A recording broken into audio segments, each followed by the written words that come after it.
বিকাশৰ গংগা বৈছে টিয়কত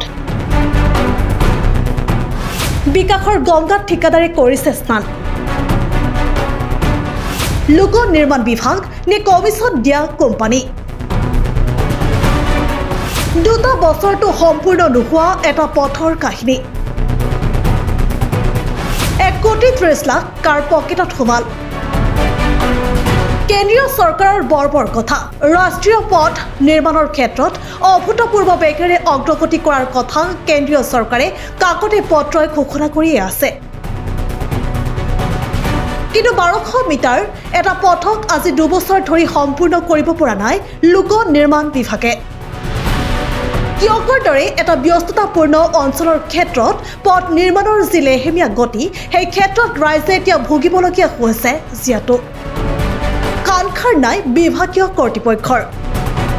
জিলা প্ৰশাসনো আছে গভীৰ নিদ্ৰাত কিয়নো কিয়কৰ এটা গুৰুত্বপূৰ্ণ গ্ৰাম্য পথ TBN পথৰ পৰা বলামাজান গোহাই সংযোগী পথছোৱা আজিৰ পৰা 2 বছৰ পূৰ্বে প্ৰায় 1 কোটি 30 লাখ টকা ব্যয় সাপেক্ষে নিৰ্মাণৰ বাবে কাম আৰম্ভ হৈছিল কিন্তু আৰম্ভ যি হ'ল হেয়াই তাৰ পিছত আজি 2 বছৰ ধৰি মাত্ৰ 1200 মিটাৰৰ এই পথছোৱা থাকিল পূৰ্ববৎ অৱস্থাত যাৰ ফলত বহি জগতৰ লগত সংযোগ থকা এই পথছোৱাৰ দুৰৱস্থাৰ বাবে এতিয়া গাঁওবাসী ৰাইজে চৰম দুৰ্ভোগ ভুগিবলগীয়া হৈছে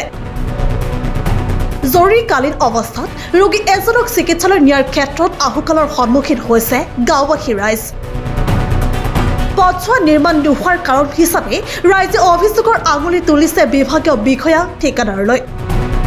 ৰাইজে বাৰম্বাৰ এই বিষয়ে বিভাগীয় কৰ্তৃপক্ষক যোগাযোগ কৰিও কোনো সুদুত্তৰ নোপোৱাত এতিয়া নিৰুপায় হৈ পথলৈ ওলাই আহিবলৈ বাধ্য হৈ পৰিছে ৰাইজ হয় আসলতে এপাৰ্টৰ অধীনৰ এই বলমাজান গোহাইগাঁও পথ যিটো লাহনগাঁৱৰ পৰা সংযোগ হৈছিলে বলমা লাহনগাঁৱৰ পৰা গোহাইগাঁও পথ এইটো 2023 চনতে 23 চনৰ মাৰ্চ মাহতে নিৰ্মাণ কাম আৰম্ভ হৈছিলে কিন্তু আজি 13-14 মাহে কমপ্লিট নহ'ল ইয়াৰ মূল ঠিকাদাৰজন আছিলে পবিত্ৰ বড়ো আৰু সাব কণ্ট্ৰেক্টৰ হৈছিলে বিদ্যুৎ নেওগ গতিকে তেওঁলোকে এতিয়া এই এবছৰ 13-14 মাহেও কমপ্লিট কৰিব নোৱাৰিলে এতিয়া বাৰিষা আহিলে যোৱা বাৰিষাটোত আমি দুৰ্ভোগ ভুগিলোঁ এতিয়া পথৰ অৱস্থা অতি শোচনীয় হৈছে ইয়াতে আটাইতকৈ ডাঙৰ কথাটো হৈছে যে কৃষিভূমি সংযোগী পথ এপাৰ্টৰ অধীনত নিৰ্মাণ হ'বলগীয়া এইটো ৰাস্তা নিৰ্মাণ হৈ আছে ইয়াতে চোৱা চিতা কৰিছিলে PWD লোক নিৰ্মাণ বিভাগে কিন্তু আটাইতকৈ ডাঙৰ কথাটো এই মুহূৰ্তত আমি ক'বলৈ লৈছোঁ যে ইয়াতে এটা বলমাজান বুলি এটা জান আছে বলমাজান এইটো দেখিব কাষতে বলমাজান আছে ঐতিহাসিক বলমাজানটো এতিয়া বাৰিষা অহাৰ লগে লগে উফন্দি উঠিছে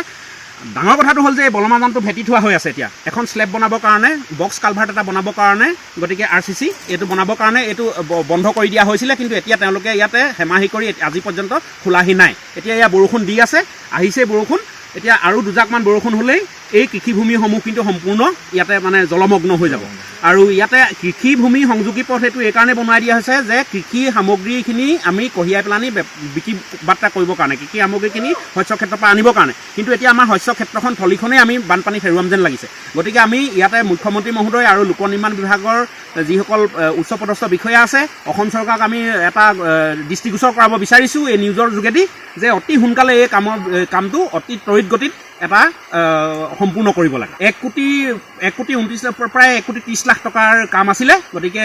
এই 1200 মিটাৰ বনাওঁতে এই 13-14 মাহ নালাগে আৰু আটাইতকৈ ডাঙৰ কথাটো হ'ল এই বিদ্যুৎ নেওগ বোলা ঠিকাদাৰজনে য'ত যিমান ৰাস্তা লৈ থৈছে আজি এজাৰগুৰি ফালেও লৈছিলে এটা গতিকে সেইটো ৰাস্তাও আধাখনীয়া আমি জনামতে যিমানবোৰ ৰাস্তা ৰৈছে চব আধাখনীয়া হৈ আছে যোৱা বছৰৰ পৰা গতিকে কামটো অতি সোনকালে আমাৰ ইয়াত কমপ্লিট হ'ব লাগে গতিকে জৰাজীৰ্ণ যাতে আৰু মানুহে ভুগিবলগীয়া নহয় যোৰহাটৰ পৰা পাৰ্থ হাজৰিকাৰ ৰিপৰ্ট প্ৰতিবিম্ব লাইভ